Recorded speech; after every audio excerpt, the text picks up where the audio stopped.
is one of the strangest places on Earth. It's the inside of a vast, sophisticated machine, which is driven by an ancient technology. It's a tanker with a cargo that can power London for about a week. A cargo equivalent to the energy of 55 nuclear bombs.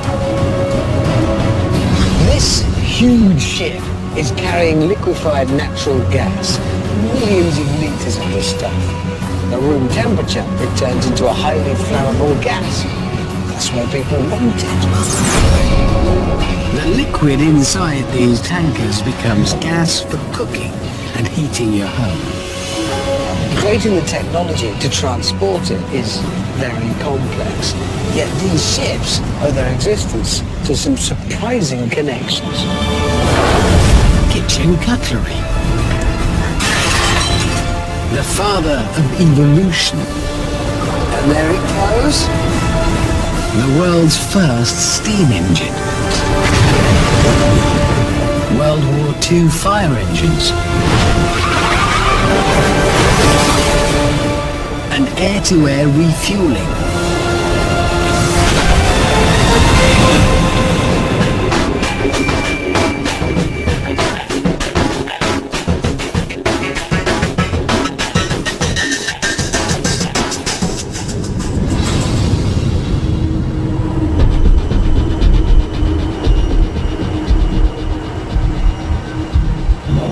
Transporting natural gas around the planet is a big business.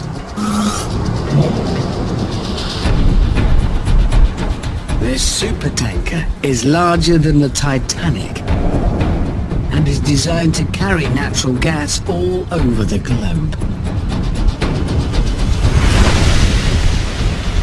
She's a big ship, yeah, so you know everything about her is going to be super scale, but it's only when you get close up you realise how big.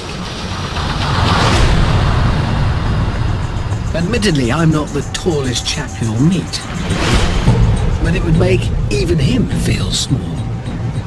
The propeller alone is more than 5 times my height and weighs 48 tons. I didn't come here simply to feel small. I can do that anywhere. I came here because I want to see how these ships shift huge quantities of gas all around the globe.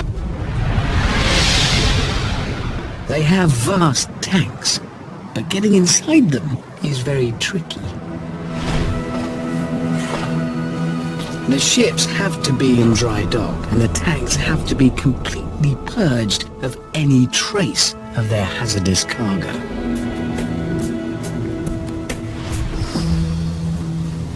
This is the inside of one of the tanks. And as far as we know, nobody's ever actually filmed inside one of these before. That seems a shame. Because, look at it. All you need is one light, one camera. You can make a sci-fi movie. And listen to it.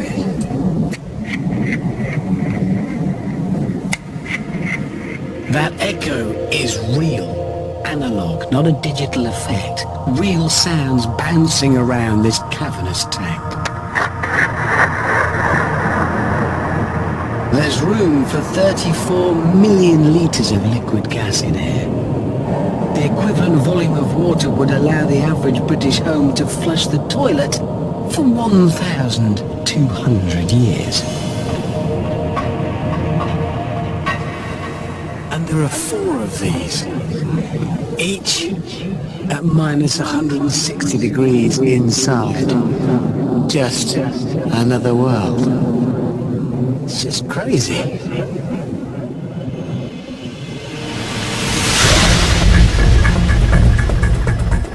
Just like oil, natural gas is a fossil fuel found where ancient organisms decomposed. Can be shifted in pipelines, but they are expensive and impractical for crossing oceans. In Instead, engineers had to work out how to transport it by ship. That's a challenge when you remember that natural gas ignites at any air temperature found on Earth.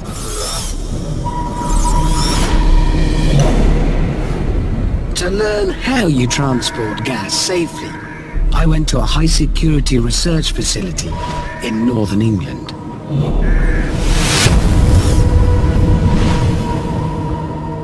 This is a blast-proof chamber, a sort of industrial-scale oven. Right, well, this device here is a supply of gas up through this tube here. This is an igniter, it'll create a spark, light the gas, and it'll burn. It's quite a lot of gas, a lot more than you're used to at home, but don't worry, this place we're in can take it. This is a specialized blast testing facility. They use it to test industrial safety equipment on a massive scale. So it'll be okay. Nevertheless, I think I'll get out while we light it.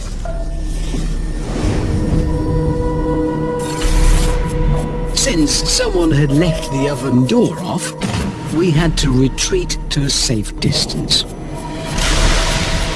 Cue the spark. 5, 4, 3, 2, 1. Release gas.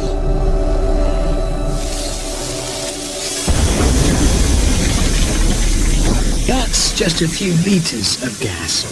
Imagine a cargo of many millions of litres that could be ignited by the tiniest of sparks.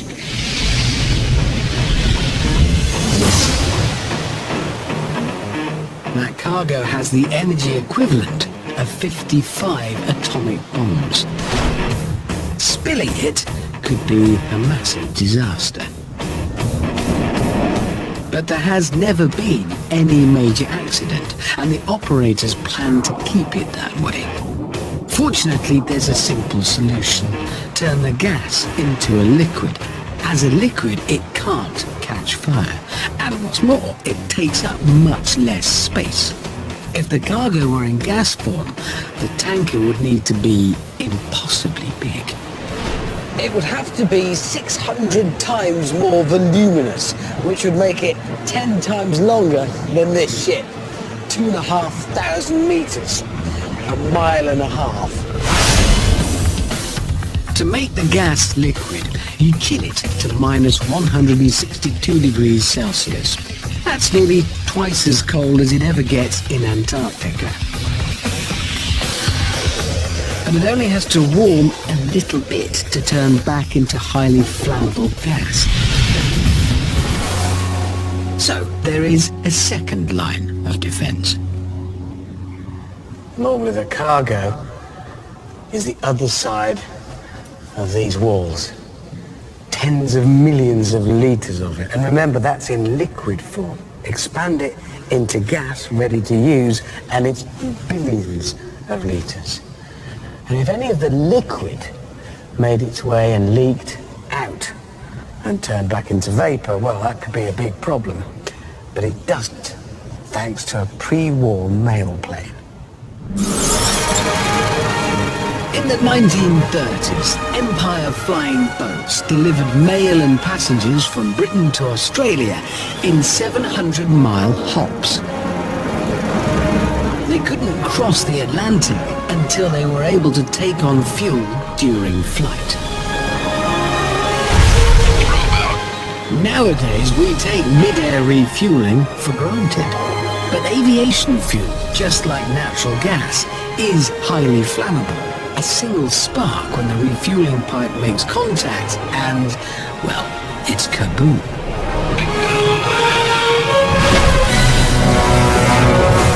What aviators needed was something to stop an explosion if there was a spark. What they needed, in fact, was noxious air. That's the name Daniel Rutherford gave nitrogen when he first isolated it in 1772. There might be lots of nitrogen around in the atmosphere, and there is a lot, but in its pure state, we can't breathe it. Sadly, it took a dead mouse in the container of the stuff to make that particular scientific advance. But the point here is nitrogen is an inert gas. It doesn't react readily with anything at all. And more importantly, it stops fuel combining with oxygen if there's a spark. Ignition is impossible if there's enough nitrogen around. Fires can't breathe nitrogen either. And that's a claim that just needs to be put to the test. So, time to fire up the industrial oven once again. This time with nitrogen inside it. First, it's sealed to contain the toxic gas safely.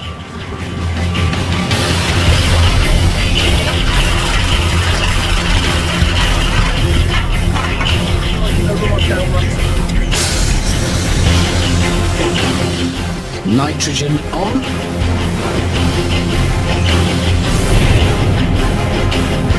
I get to watch from inside a special canopy to the side.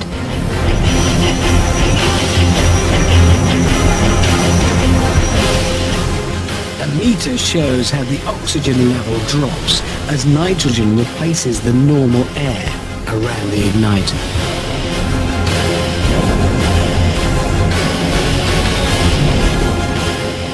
Remember, the theory is that gas won't burn unless there's enough oxygen present. That 10 means there's hardly any oxygen in the chamber. It's now mostly nitrogen. Okay, let's have the spark on then, please. This is the igniter. No gas in there yet, remember. So very soon we'll see the sparks at the top of the funnel. Let's have a look. There they go, that's the spark. Smoke on them, please. Now the smoke is purely an indicator here, because otherwise we won't be able to see when the gas starts flowing. Right now, no gas going in, you can see the smoke. As soon as the gas starts, it'll pull the smoke up through that funnel. The chamber is full of nitrogen. The spark is firing. We can have the gas on then. And at that point, the only thing stopping ignition has to be the nitrogen. There goes the gas. Look at it, you can see where the smoke's coming out the top. That's been pulled through by the gas. That's the same gas we saw burning earlier. And yet with the nitrogen in there, look at that. Nothing. Do you know what? I find that strangely comforting. Science tells you it should work, but there it is working. Look at that. Gas charging in there. The nitrogen quashing it. It can't ignite. It can't burn.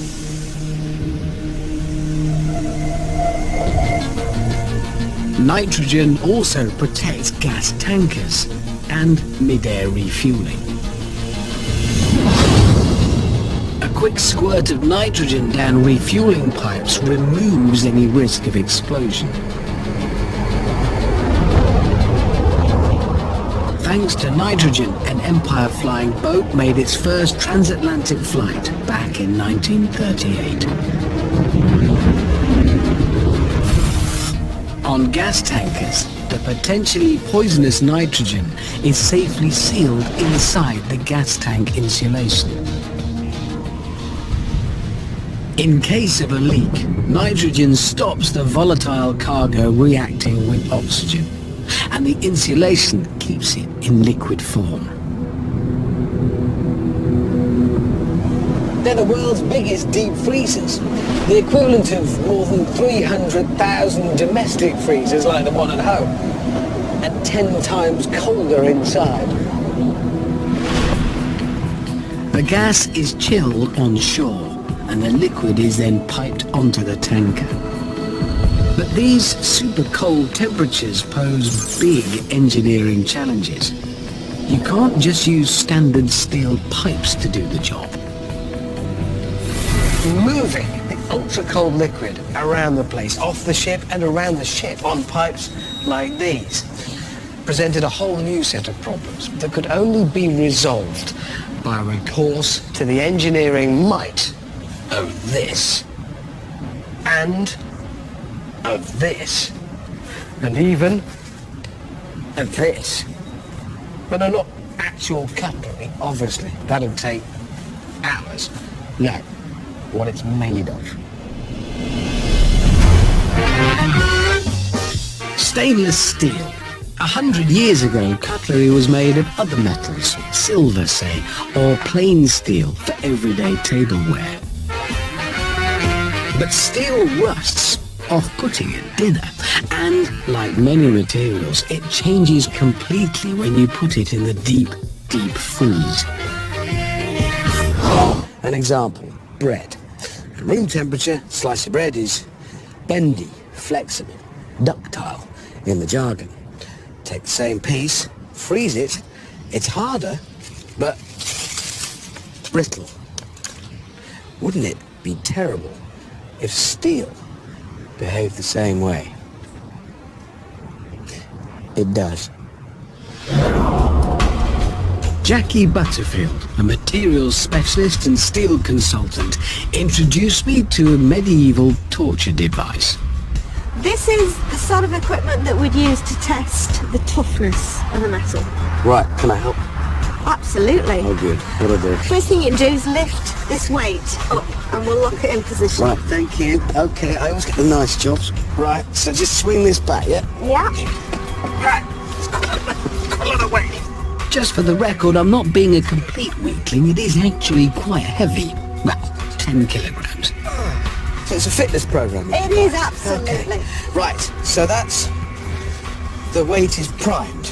Yeah, so what this is going to do, this weight has potential energy. So that's a measured dose of energy that we can apply to the sample down there. It's the same each time because the weight is the same.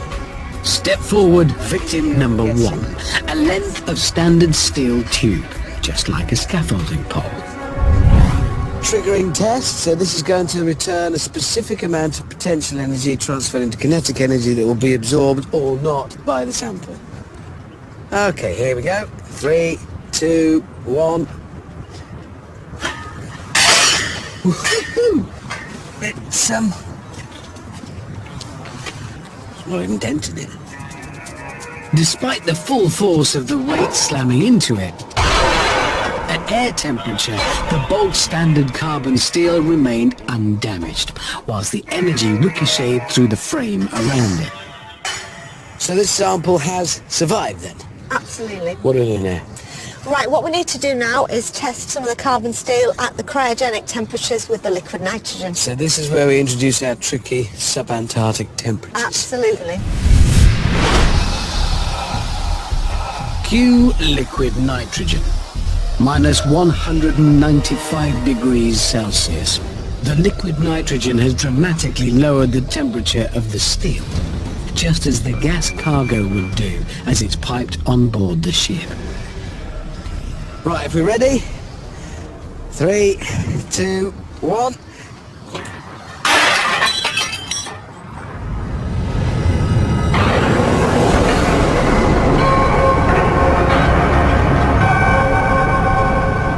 Bit's broken. Badly. Look at that. It's just shattered. So it's exactly the same sample, same metal. This one barely a scratch. This one, well, ruined. Just shattered. Behaved completely differently. In a brittle manner. Brittle, ductile. Ductile. Brittle, ductile. Cold. Clearly then, you wouldn't want to rely on that anywhere really cold. In a liquid gas tanker, for instance.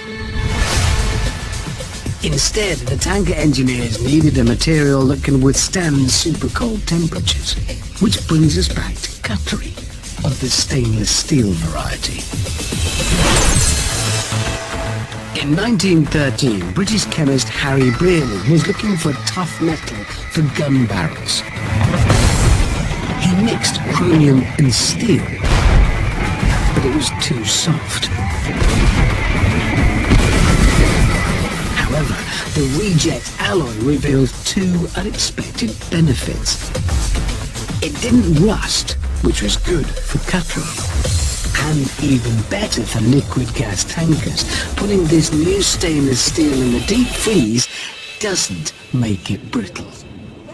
This is stainless steel. Yeah. Not only is it very corrosion resistant, it's very, very tough at low temperatures. Okay, well, we now have our system here so we can test this. Yeah, let's So we give it can a do go. the same test. Same potential energy, kinetic energy in, see what happens. So, loading it in. Ooh, it's slightly sort of frightening when you do that. Right. Here is frozen sample. 3, 2, 1. That's completely... It's just shrugged it off.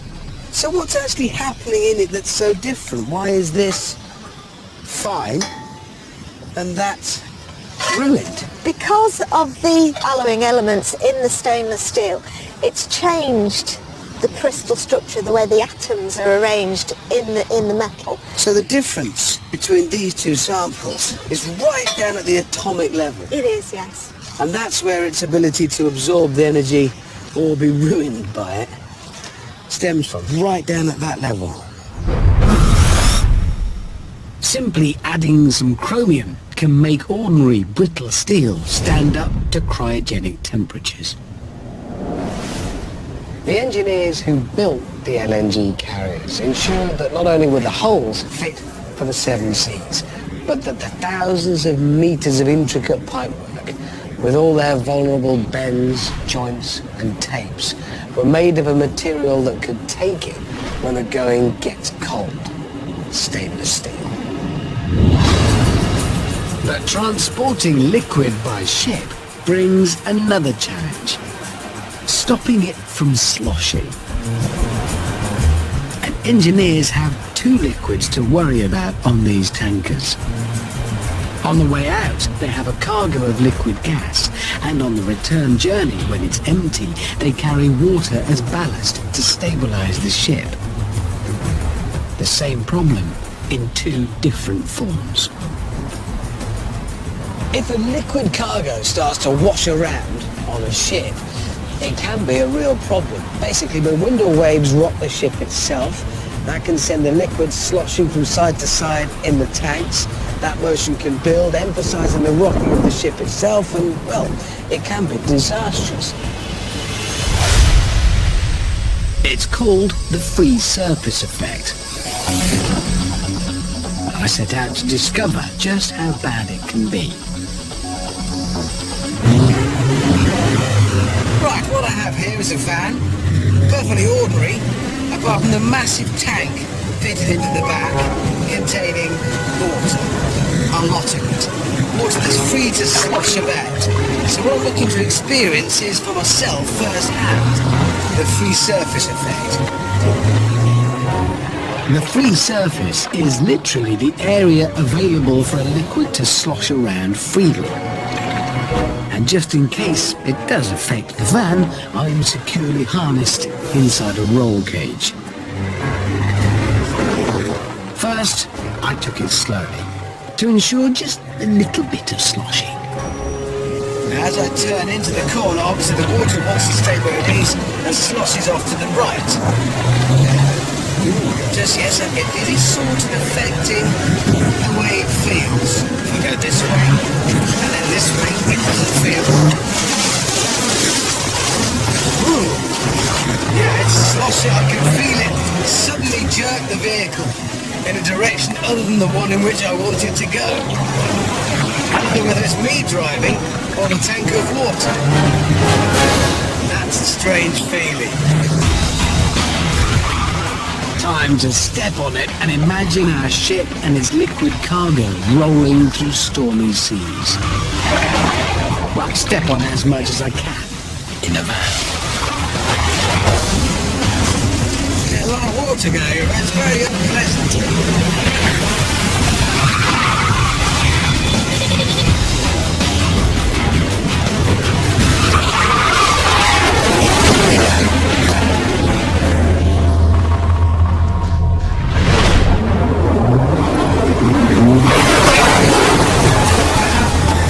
Yeah, that didn't go as well as it might have done.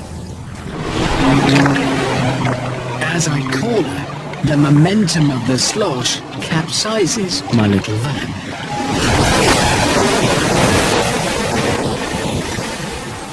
Yeah, that is the free surface effect. As it turns out, it's deeply uncomfortable. Scale my tumble up to a whole ship, and disaster ensues. In 1987, the free surface effect capsized the Herald of Free Enterprise ferry when water gushed in through doors that had accidentally remained open, and almost 200 people died. Liquid natural gas tankers have a surprising solution to this problem. To reduce the free surface area, the gas tanks are spherical, like great big balls. There's less room for sloshing, as long as the tank is full or nearly empty. These tankers fill up with cargo, 98% full. Set off, make a long journey, get there, and discharge it, or nearly all of it, keeping back just enough to use as fuel for the journey home. So the tank, in normal circumstances, is either almost entirely full or almost entirely empty. No slosh. Empty of cargo, the tanker would ride high in the sea. To lower it, water is pumped into ballast compartments in the hull beneath the gas tanks. Space doesn't allow these compartments to be spherical, so preventing sloshing here calls for a different solution. Rewind to World War II. Bombing raids kept British firefighters busy. They used a tanker lorry carrying almost 4,000 litres of water. The free surface effect made it dangerous to drive.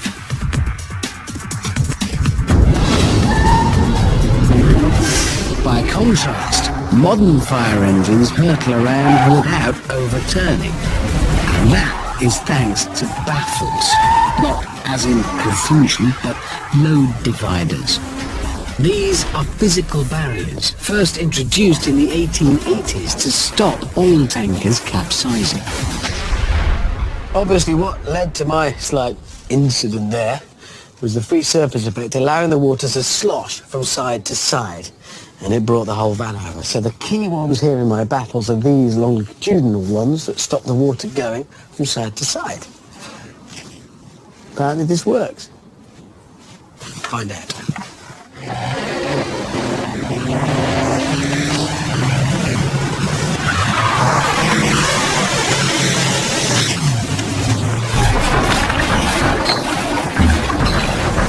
So far all seems okay. And just as they keep the van stable, baffles also protect tankers from capsizing.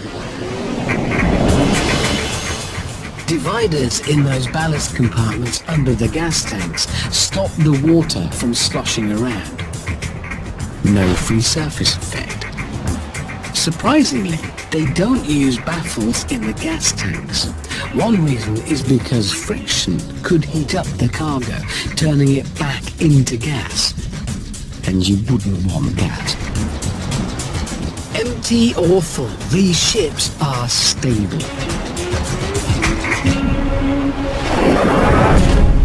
But propelling a full tanker is more than a little challenging. Fully laden, this tanker weighs 113,000 tons. Once underway, it takes an hour to bring it to a complete standstill. But how do you get it going in the first place? You might expect a modern vessel to be driven by a complicated computer system with some very fancy mechanisms. Well, you'd be right about the computers, but the mechanisms are a different matter. At the heart of this vast tanker, there is, not surprisingly, a vast engine. It's immensely powerful, taking 30,000 horsepower, in fact, to drive the ship across the seas round the world. It's very clever. It's very high-tech. But inside, it's based on a principle that was first used hundreds of years ago. Tens of hundreds, in fact. Meet the 2,000-year-old Aeoli pile, or as it's more commonly known, Hero's engine, after the Greek scientist who invented it. Here's how it works. In the base here is a reservoir of water. What I'm going to do is heat that water up, thus. When you heat the water, it turns to steam. This bit goes on top, so the steam rises up here. And now, the only way out for the steam is through tiny, tiny holes in the ends of these nozzles here. Then it all gets a bit Newtonian, because when the steam comes out that way, it exerts an equal and opposite reaction, a push that way, and sets the top spinning. What we've got to do now is wait for it to build up pressure. There wasn't much to be doing in those days, obviously, so waiting for things was great. Do some philosophy while we wait, perhaps.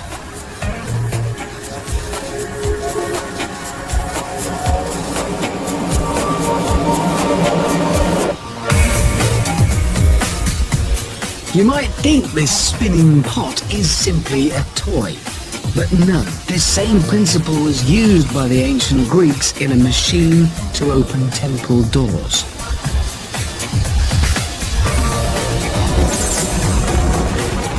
Fast forward a couple of thousand years and steam transforms the world, powering industry and transport. And then steam engines went the way of top hats, and now we think of them as yesterday's machines. But in a safely remote, muddy field, I set out to learn what the engineers at liquid gas tankers know very well.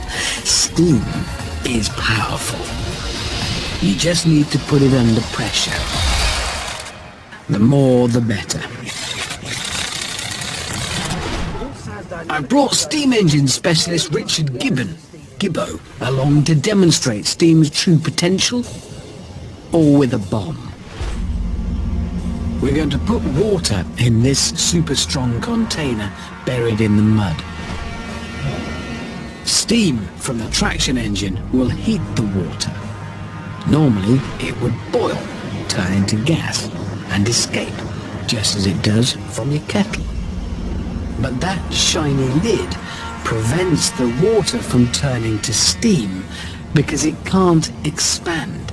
There isn't room. Instead, the pressure inside will simply get higher and higher until it explodes. So this whole setup, Richard, is all about the power of steam. Now, I'll be honest, I think steam, I mean, look at that sweet old thing, it's from the past. You've got this little pot in the ground here and a pipe. Is steam that powerful? Yes, it is. And there's a massive amount of energy locked up in water that is changing to steam. And that's what this experiment's going to demonstrate. Richard, what's the shed for? The shed's just to demonstrate that steam has a lot of force, power, energy. So you're going to break this shed, I'm guessing? Hope so. Even well above its normal boiling point, the water won't turn to steam until the pressure is released when the lid bursts off. Then it will expand instantaneously, creating an explosion. First though, the sacrificial shed. Nobody walk on the big disc. How many crack engineers does it take to move a garden shed? Quite a lot, it seems. And even then, they managed to break it. I don't know, has anybody seen a steam bomb? Well, we've never done this before. It's new. It's going well, this. With the soon-to-be ex-shed in place, we fired up the boilers and Richard opened the valve to pump steam into our underground kettle.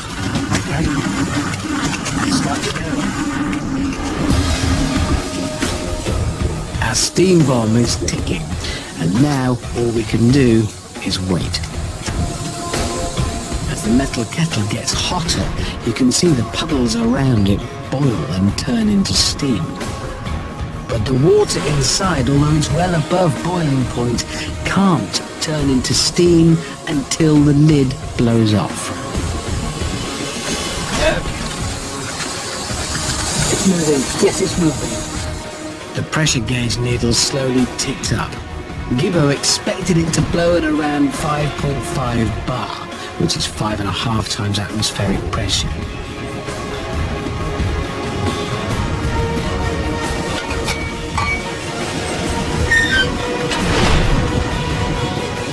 The boiling muddy puddles make the shed steam like a finished sauna. The kettle lid starts to buckle under the mounting pressure. 5.5 bar. Can I just say, this is ridiculous?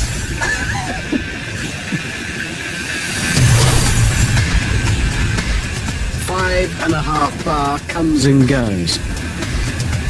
We're in for a big bang when it happens. Gibbo thinks that even a 9-ton traction engine doesn't offer enough protection. I think we should be at the bridge. We retreated. 6.5. And now we really are into unknown territory. Still up to 7. Properly dangerous now. Any more and we'll be close to running out of steam. The traction engine can only handle 10 bar, and if that lets go,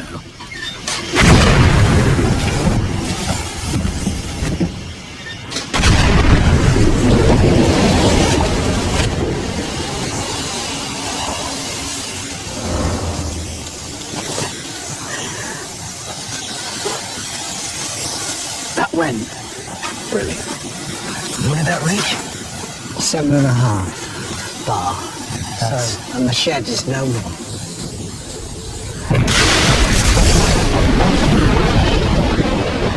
The simple power of boiling water had given our shed an extreme steam clean and completely obliterated it. The vessel itself was fine, while the lid had been blown off. There's the discs. Yeah. And you can't really see, but the vessel is empty and dry. Every single bit of water turned Yes. instantly to steam, and therefore expanded massively. So it's just force. Sorry about your shed. You've ruined it. Yeah. Yeah, steam is perhaps more powerful than I thought. And it's that same steam power that drives giant liquid gas carriers through the world's oceans. As you might expect, everything about these tankers puts our mini steam bomb to shame. This is also a pressure vessel, like the one I used to clean my shed, only it is a bit bigger. And there are 2 of them. And these are generating high-pressure steam all day, every day. So although in some ways this whole engine room looks a bit inert, a bit inactive, it's actually generating and containing incredible quantities of energy and power all the time. Compared to 140 degrees in our pressure kettle in the shed, the steam here is at 510 degrees, and the pressure is 8 times higher. Mark Hodgson manages a liquid gas tanker fleet. He puts the power produced by those 2 massive containers into perspective. They're just boilers making steam, and together they produce 110 tons an hour. That is equivalent to about an Olympic-sized swimming pool is processed by these units every day. And that steam pressure and temperature is delivered downstairs to the turbine. All right, so steam made here in big boilers. Steam goes downstairs to the turbine, and this is where Hero's engine comes in. So the same principle that turned Hero's engine powers these monster tankers. It turns the propeller. It It also provides all of the electricity for every single appliance on board, right down to the crew's TV. On these ships, the secret of harnessing power from steam lies in their turbines. Mark shows me the amazingly simple machine that generates the ship's electricity. Its lid was off, and you could see the hundreds of turbine blades that the steam physically turns. Okay, so steam comes in that end, Yes. and then what? As the steam is injected at each stage, this is where you get the rotational forces applied to the rotor itself. So this is where it starts to turn the whole thing. So there's an immense amount of force going through here, which rather explains the enormous stud bolts here, because the pressure contained within this when it's up and running is huge. It's a large casing, has to contain 60 bar steam. There is such a thing as a beautiful simplicity, and this incredibly clever device has one moving part. The engine that drives this entire ship has one moving part. This, turned by steam. You wouldn't want to catch your tie in it, would you? Not really. This turbine is powerful, but the one that drives the ship delivers 7.5 times more power. The steam made in the boilers drives the turbine over there behind me. That comes through to the gearbox, and from the gearbox is transferred to the propeller shaft there. And then out there at the stern of the ship, the propeller shaft turns the propeller itself. At that point, it bites into the water and shoves forward with incredible force. These tankers are designed to be super efficient. They cannibalize their own cargo to produce steam. And for the 25 tons of water they consume every day, they turn to the surrounding ocean. But salt water is horribly corrosive, and the crew just refuse to drink it, softies. So all the seawater is boiled and evaporated to remove the salt.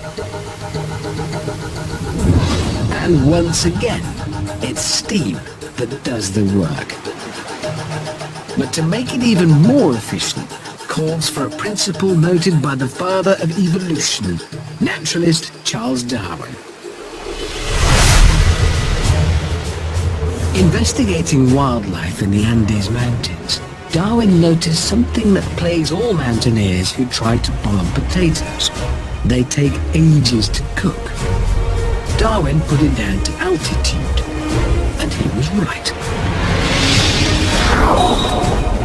We learn that water boils at 100 degrees C. But as Darwin noticed, the boiling point varies if you're up a mountain.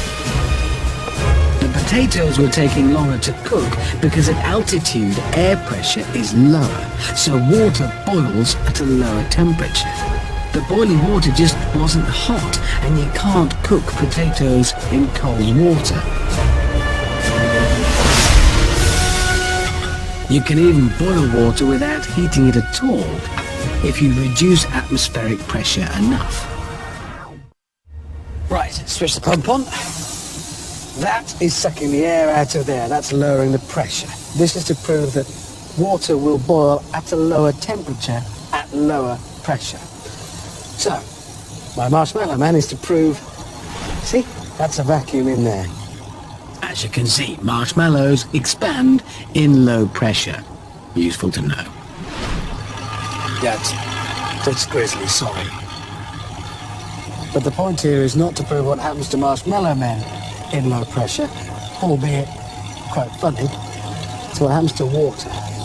Actually, this is just like taking it up to high altitude where the pressure's lower. But obviously this is easier. In fact, the pressure in the jar is the equivalent of being at nearly 26,000 meters, almost 3 times the height of Mount Everest. I think I can see some bubbles at the bottom. Remember, I'm introducing no heat here. It's just a room temperature, and this room is at a very low temperature. Oh dear.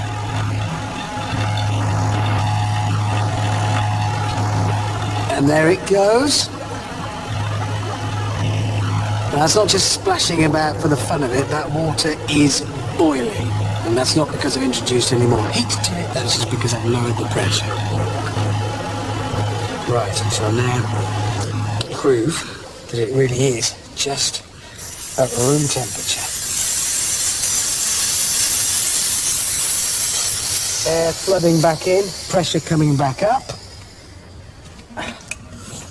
Sorry, Marshmallow Man, bad day. The point being, room temperature, in fact, really very cold, but boiling away happily. I mean, you wouldn't want to make a cup of tea with it, but point, I think, is proved. So, boiling doesn't mean water reaches 100 degrees. It simply means it turns from liquid to gas, which it does at different temperatures, according to pressure. And on this ship, just as I did in my vacuum flask, they boil water at a low temperature by reducing the pressure. Once again, they harness steam. But they reverse the high pressure process. When you make water expand quickly into steam, you make low pressure by going back the other way, condensing steam rapidly into water. You need something called a flash condenser, and I'm going to build my own. One barrel to start off with, so that goes. On board they use leftover steam from the engines, but I need to rustle up my own. So, first add a little water. Apply heat, gas on. Wait, and wait, and wait. And hey presto. Right, finally, we've got steam. So, very quickly I've got to remove the heat and seal it. Quickly as I can. So, heat comes out, lid goes on. I've got to really seal it because it's important. No air can get in. That's sealed. Right, it's full of steam. What I'm going to do now is condense that steam back into water quickly. Here's the way. Right. Cold water will flash condense the steam, reducing the pressure. You can hear it creaking and groaning. As that steam condenses back into water, it shrinks, lowers the pressure in there, and the outside of the barrel still has to stand up, remember, to atmospheric pressure pushing in.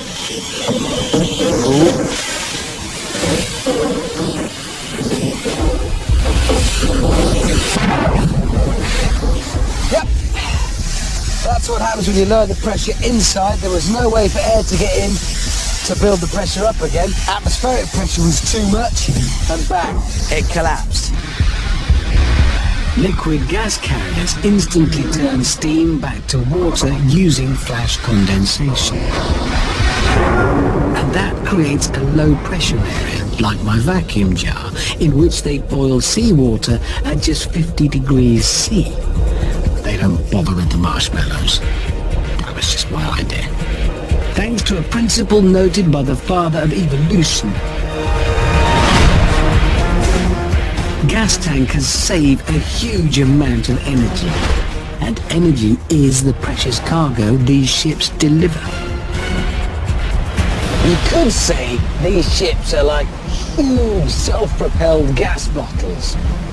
Well, you could, but the fact is they are remarkable vessels using extraordinary technology to keep a potentially hazardous cargo safe and very cold. And it was all made possible by stainless steel cutlery, a problem with the fire truck, an ancient method for opening two doors, Charles Darwin's potatoes, and a pre-war mail plane.